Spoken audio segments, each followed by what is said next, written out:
Bien. Eh bien, écoutez, nous allons recevoir Monsieur Yves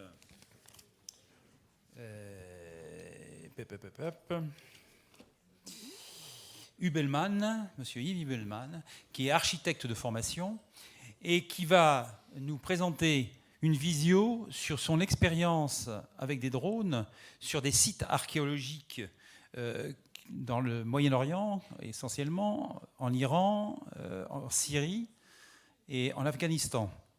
Donc, Monsieur Hubelmann, je vous cède la parole et je vous prie de rejoindre le pupitre, ça sera peut-être plus facile pour commenter les photos. Bonjour à tous, ça marche. Merci déjà de m'avoir invité. Je suis très heureux de partager mon expérience parmi vous. Alors oui, on va sortir du champ sécuritaire, mais on va rester finalement dans les mêmes théâtres de conflits qu'on a beaucoup entendus juste au préalable.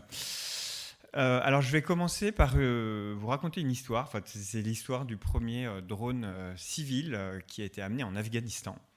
Donc le voici. C'était en 2010. On avait à cette époque, vous voyez que c'est des drones qu'on bricolait nous-mêmes. C'est un multi-rotor qu'on avait fabriqué nous-mêmes. Et dans un objectif très précis, en fait, l'objectif était de refaire un jumeau numérique, une copie numérique digitale très précise d'un site au sud de Kaboul, en Afghanistan. Alors la technique est simple, en fait, le drone est programmé et le drone va suivre en fait un pattern, donc au-dessus de la montagne, en fait, il va prendre des milliers d'images en suivant un vol régulier. Et avec ces milliers d'images, on utilise des algorithmes. Donc on utilisait à l'époque des algorithmes qui étaient tout nouveaux, en fait, qui permettaient à partir de ces milliers d'images de reconstituer le site en 3 dimensions avec beaucoup de précision. Alors pourquoi on a voulu reconstituer ce site en 3 dimensions ? En fait, sur ce site archéologique, on a découvert une douzaine de monastères bouddhiques vieux de 1500 ans, avec des centaines de sculptures à l'intérieur. Et on savait que ces monastères allaient disparaître complètement. Pourquoi ? Parce qu'ils avaient été construits au-dessus d'un dépôt de cuivre, et une compagnie chinoise attendait en fait pour exploiter ce dépôt de cuivre. Et donc les images que vous avez vues, c'est pas des images de drone, tout simplement. Donc là, on avance un petit peu vite, mais c'est le modèle 3D. Qui permet aux archéologues de manipuler le site, de prendre des dimensions et de voir effectivement tous les détails sans forcément nécessairement aller sur le terrain. Alors ce qui est intéressant avec ces techniques, c'est qu'elles nous permettent à la fois, grâce au drone, de prendre des vues très larges en fait, de l'ensemble de la montagne, l'ensemble des vues plus proches, architecturales, comme on voit ici. Ici, c'est la structure d'un monastère, jusqu'à des détails en fait inframillimétriques. Et le drone est intéressant pour ça, c'est qu'il est très polyvalent et il permet de raccorder pour l'intelligence artificielle, pour les algorithmes, à la fois des photos qu'on pourrait prendre au sol, très précises, et des photos qu'on pourrait prendre beaucoup plus haut, vue d'avion. Voilà. Donc à partir de ça, donc on a construit en fait une base de données. Donc sur la vidéo suivante, on voit que c'est une réelle base de données en 3 dimensions dans laquelle on peut zoomer indéfiniment, donc qui est composée de milliards de points dans l'espace. Et on peut passer effectivement d'un secteur à l'autre et voir à l'intérieur tout ce qui a été trouvé par les archéologues. Et ce qui est intéressant de noter, c'est qu'aujourd'hui, vous imaginez que ce site est difficilement accessible, dû au contexte politique de l'Afghanistan. Mais par contre, il y a toujours des communautés d'experts, des communautés de spécialistes, de scientifiques qui travaillent sur ce modèle 3D et qui continuent à produire de la connaissance sur cet empire qu'on appelait l'empire couchant, qui effectivement a régné sur l'Afghanistan pendant plusieurs siècles. Alors, face à ces résultats, en fait, en 2010-2011, qui étaient assez inédits, on a vu qu'ils répondaient à beaucoup de problématiques des archéologues et surtout qui permettaient de faire de la conservation de sites qui allaient disparaître. Donc, on s'est on s'est proposé de continuer en fait ce travail dans d'autres lieux. Donc notamment en Afghanistan, on a continué à travailler sur Bamiyan par exemple, qui est un site où des Bouddhas monumentaux avaient été détruits par les talibans en 2001. Et on a pu, grâce à d'autres drones, donc là cette fois-ci c'était des ailes volantes, on a pu scanner l'intégralité du site sur plusieurs kilomètres. Alors ces drones ont une autonomie beaucoup plus importante, donc ils nous permettent de scanner des zones plus grandes. Voilà. Et on s'aperçoit d'une chose, souvent, c'est que ce qui menace les sites, c'est pas nécessairement la guerre. Là, c'est l'érosion naturelle, grâce à cette vue zénitale en fait qui nous offrait un point de vue complètement nouveau sur le site. Alors, le drone nous a permis aussi d'identifier, de faire un état des lieux des pillages. Et les pillages, c'est vraiment aujourd'hui encore ce qui gangrène en fait les sites archéologiques et le patrimoine d'Afghanistan et d'ailleurs de Syrie, d'Irak. Et ce qui est intéressant, donc avec les drones, on a pu identifier en fait ces pillages. Et là encore, avec un petit peu cette polyvalence, les images drones, on a pu les rapprocher aux images satellites, comme on voit ici. Et ça nous a permis d'identifier en fait ce qu'on ne pouvait pas nécessairement identifier sur une image satellite, mais en faisant le rapprochement avec des images haute définition de drones, on a pu identifier le type de pillage. Et là, on a une image de satellite de 2016, puis de 2019, donc vous voyez la différence. C'est un site qui a d'abord été pillé de manière, disons, artisanale, on va dire, puis avec des engins mécaniques. On voit en haut à gauche, le site a été entamé.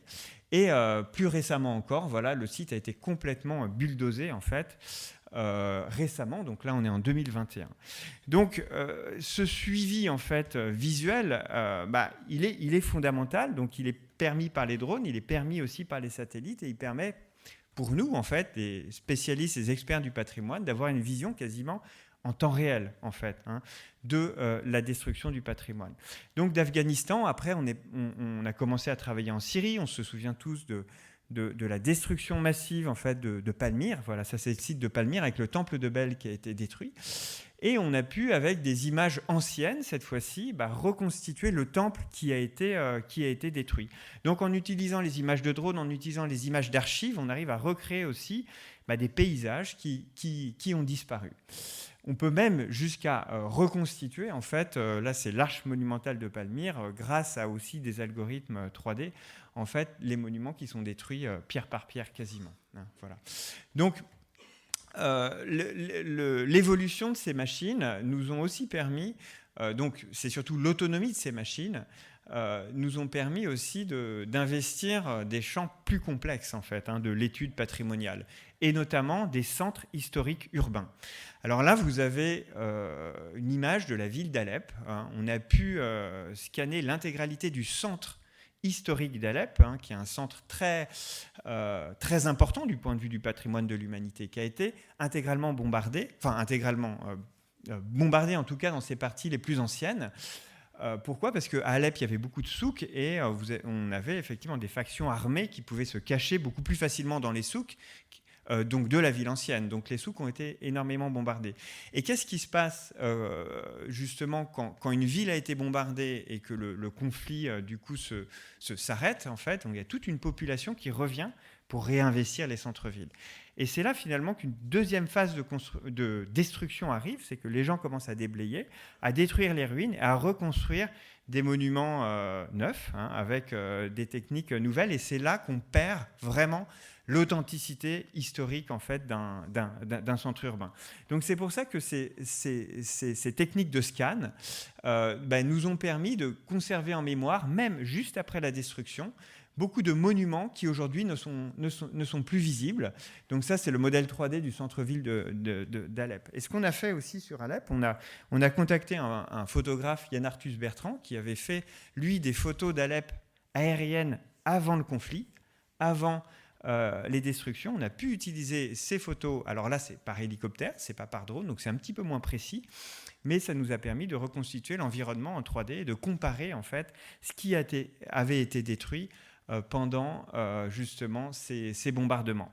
Encore récemment, on y est retourné juste après le tremblement de terre, toujours avec des drones pour pour documenter cette fois-ci les destructions qu'il y a eu après le tremblement de terre. C'était en mars de cette année.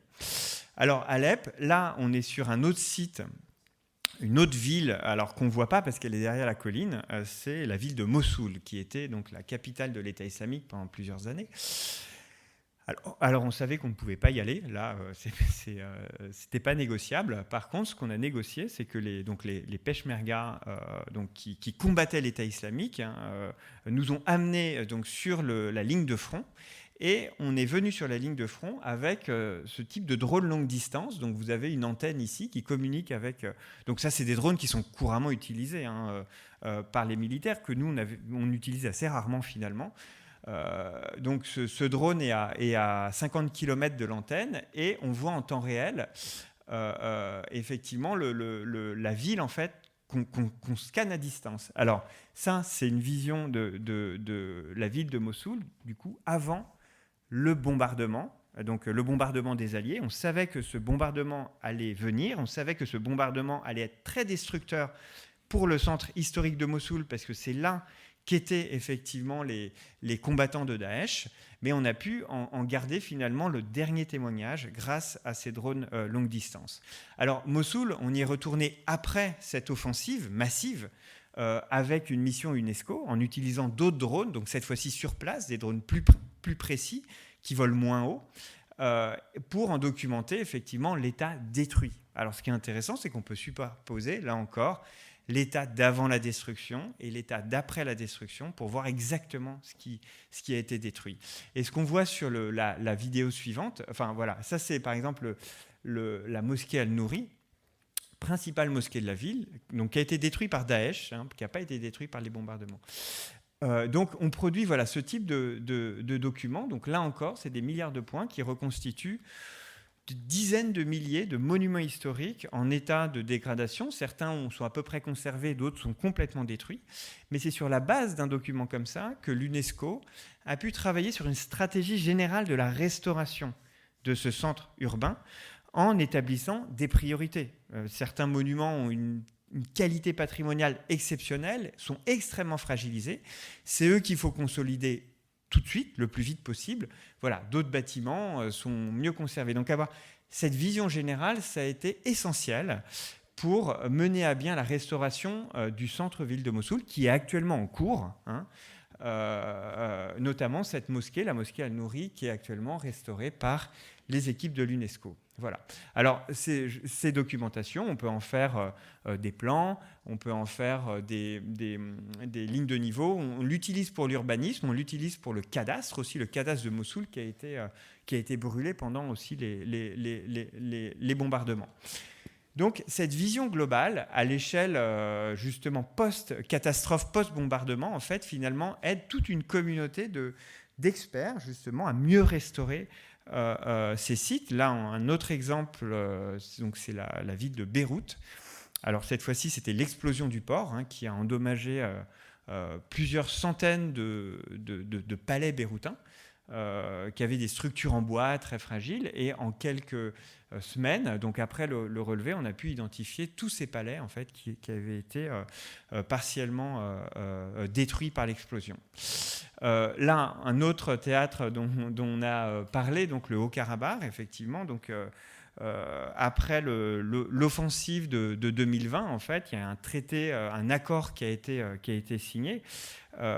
Qui demandait effectivement toute une partie de la région du Haut-Karabakh allait être donc à nouveau sous contrôle de l'Azerbaïdjan. On a décidé d'en faire justement un inventaire précis de tout le patrimoine religieux de ces montagnes, donc en 2 semaines de terrain avec des petites 4x4 en fait, en passant d'un site à un autre. On a créé un mapping en fait sur toute la région des principales églises et des principaux sites du pays.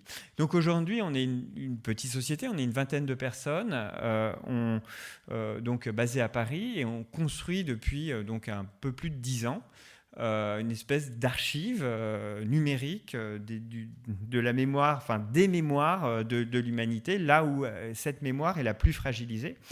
Et c'est particulièrement important de le faire dans les pays en conflit parce que c'est cette mémoire aussi qui crée les identités en fait, des différentes communautés. Et c'est à travers ces mémoires aussi que peut se construire en fait, une réconciliation dans le futur. Ce qu'on essaye de faire aussi avec ces données numériques, et ça c'est important pour nous, c'est pas uniquement de la documentation scientifique ou de l'archivage, mais c'est aussi des expositions. Alors pourquoi des expositions ? De notre point de vue, c'est important que la société civile, que les responsables, les leaders politiques aussi prennent conscience de l'importance que joue la culture en fait dans ce contexte de guerre, et reprendre ces modèles, ces paysages numériques reconstruits avec des drones et les projeter à l'échelle, quasiment à l'échelle 1 devant le visiteur, ça crée un lien beaucoup plus fort de visiteurs avec un territoire qui n'est plus accessible, qui est méconnu, et dont on pense que tout a déjà disparu, alors que ces territoires, comme on voit ici la ville d'Alep, recèlent encore des trésors d'architecture et des trésors de patrimoine qui concernent finalement... J'ai justement terminé, qui concerne l'ensemble de l'humanité, qui nous concerne, nous, au même titre qu'elle concerne les Syriens, les Irakiens ou les Afghans. Donc ce rôle de prévenir aussi la société civile, c'est le rôle de l'image. Et on parlait effectivement du rôle de l'image dans les conflits pour la destruction psychologique de l'adversaire. Là, on essaie de construire justement plutôt une conscience à travers cette image, une conscience commune en fait, qu'on partage finalement des valeurs à travers effectivement ces mémoires du passé. Voilà, je vous remercie.